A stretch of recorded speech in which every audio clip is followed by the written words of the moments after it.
Bonjour, bonjour les amis, ben voilà, bienvenue sur la chaîne du potager de Moureux, ben voilà. Je voulais faire une petite vidéo comme ça, une petite aparté, sur les petits auxiliaires qu'il y a au jardin.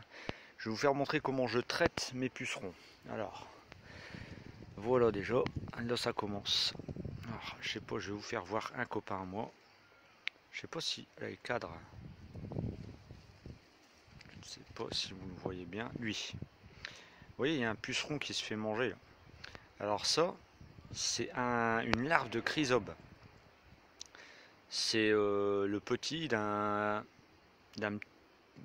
petit insecte avec des petites ailes de tissu en fait. Et là j'en ai pas. Et ça vous voyez, il est bien en train de le manger. Hein. Voilà. Alors là ici vous voyez, regardez, c'est blindé. Hein. Regardez, ils sont carrément dedans. Ils nagent dedans en fait. Et ça fait des massacres. Ça c'est le puceron noir. Alors moi ma technique, parce que ben j'aime bien un petit peu, j'aime bien les faire venir. Ce que je fais, c'est que c'est un sureau noir en fait. J'ai un sureau noir. Oui, c'est un sureau ici. Là. Sureau immense. En fait, ce que je fais, c'est que je le coupe, mais vraiment à ras, de façon à ce qu'il. En fait, il stresse. Il stresse. Et là, bah, ce qui se passe, c'est que toute la sève, elle monte. Et ça ramène les pucerons noirs. Et les pucerons noirs, en fait, ils sont dévorés. Bah, il y a les punaises aussi qui sont là, vous voyez. Vous voyez le mielo des pucerons sur la feuille là. Hein. Et là regardez-moi ça. Alors ils se sont cachés. Il s'est caché et il est là le copain. Il est là. Vous allez bien le voir là. Regardez-le. Il est carrément dedans là. Il est carrément dedans. La petite tache verte dedans là. Voilà, ça c'est une larve de chrysobe. Alors si vous voyez ça, faut pas, faut le laisser. Il va manger tous les pucerons en fait. Et je vais vous présenter un jour une petite copine. Alors, une petite copine, c'est une petite guêpe parasitoïde. Vous allez voir, si j'arrive à choper au moment qu'elle pond son œuf dans le puceron, ça c'est magnifique. C'est encore mieux que la coccinelle parce que cette petite mouche, ce qu'elle fait, c'est qu'elle n'est pas détectée par les fourmis. Tandis que la coccinelle, elle est trop grosse.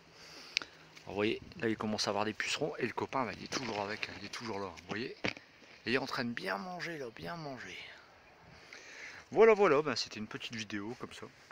Du soir. Bon ben là le jardin est tombé une drache pas possible. Et donc ben là c'est de la boue. Et voilà. Bon ben écoutez, ben j'espère que vous vous portez bien. Et lundi je ferai une vidéo sur ma plantation des tomates. Parce que là ben, c'est pas la peine, il fait trop froid et on dirait que les 5 glaces sont arrivées maintenant. Et je ferai ça lundi. Allez, je vous laisse. Je vais essayer de voir vite fait s'il y a encore quelques pucerons. Ah les belles fleurs là. Oh, cette odeur. Normalement ça fleurit au mois d'avril, mais là cette année il est vraiment en retard. Alors je vous ferai, si vous voulez, des petits tutos comme ça sur les insectes. Parce que les insectes, ça va, je connais quand même pas mal. Bon allez, je vous laisse les copains, et celui qui a bien aimé, tout ça, ben, il peut toujours liker, s'abonner comme il veut. Et voilà. Ah voilà. Ah, là il y a une mouche qui. Voilà. Alors ça. Alors, il est là, regardez-le. Là c'est un nick. Je crois que c'est un ichneumon là.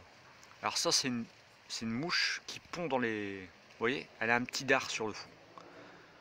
Et là elle est en train de chercher les proies. Vous voyez, elle monte, elle cherche les pucerons. Hein, pour pondre dedans. Alors, celle que je vais vous présenter, elle est encore beaucoup plus petite que ça.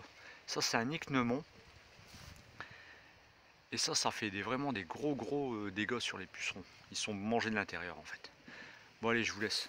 Allez, salut les amis. Et je vous dis à tantôt. Hein.